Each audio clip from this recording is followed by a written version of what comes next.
Hemos coincidido en que es necesario contar con un poder legislativo mucho más sólido y capaz técnicamente para que pueda desempeñar sus funciones constitucionales. Nos parece que la relación entre el Ejecutivo y el Legislativo en las políticas públicas relacionadas con la macroeconomía y las finanzas públicas se han dislocado o nunca se han terminado de colocar como debe ser, y lamentablemente pues nuestro Congreso no puede hacer el papel de contrapeso que debería, y eso nos parece que es un problema de raíz que hay que resolver para poder siquiera pensar en ordenar el gasto público y en mejorar esta toma de decisión que hasta el momento no nos ha traído buenos resultados. Pues los resultados que tenemos en materia de finanzas públicas nos parece que no son buenos. Y en este momento de repensar México, creo que no podemos olvidar una de las columnas más importantes del acontecer público, que son las finanzas.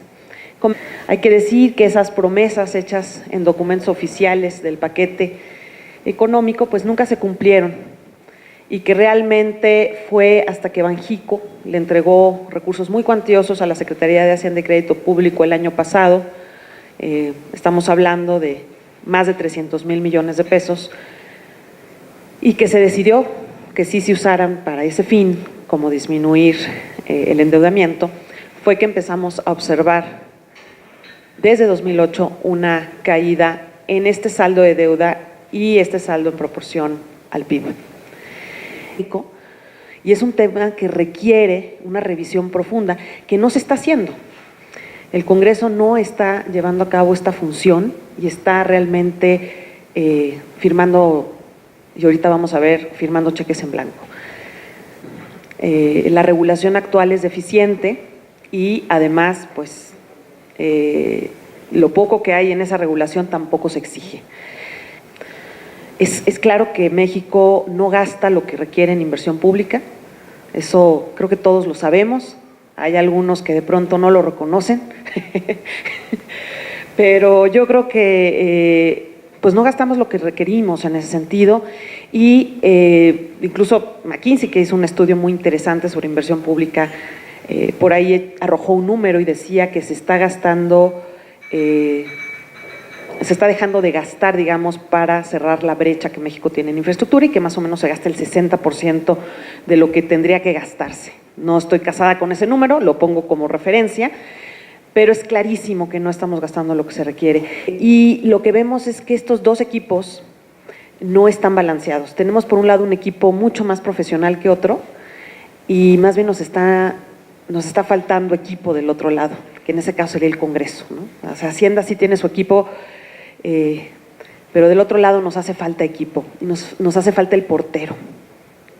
También creo que es muy importante tener una institución, por supuesto objetiva, partidista, que pueda evaluar esta política, que también pueda entender si una regla fiscal se está cumpliendo o no. Que se podría decir que los informales estarían aportando más para el pago de pensiones que los mismos formales. Y esto tiene muchas implicaciones de política pública. La política pública se debe de ir ajustando conforme se va moviendo la población. Por eso es muy importante tener un organismo que pueda tener esta visión de largo plazo, no solamente ver el momento o ver en determinado ciclo fiscal, sino que pueda velar por las generaciones futuras y por la sostenibilidad fiscal a largo plazo. Es terriblemente regresivo nuestro sistema de gasto y de pago de impuestos. Regresivo quiere decir que beneficia mucho más a los que menos lo requieren. Eso no puede ser. Una política de gasto productivo, de gasto responsable y de recaudación real, justa, debería tener como un parámetro muy importante la reducción del Gini. Esto no sucede. Tenemos muy importantes retos en el país. Salud. Salud va a ser uno de los renglones que más gasto van a requerir en el futuro y está incrementándose exponencialmente. Educación indudablemente requiere más recursos y mejor aplicados. Pensiones, tal como lo vimos, son un reto fundamental y van a seguir creciendo. El servicio de la deuda, con este enorme endeudamiento que hemos tenido, pues ya está llevándose un pedazo muy importante. Efectivamente, 3 puntos del PIB, como decía Mariana, solo para el pago de intereses de la deuda, por el alto endeudamiento.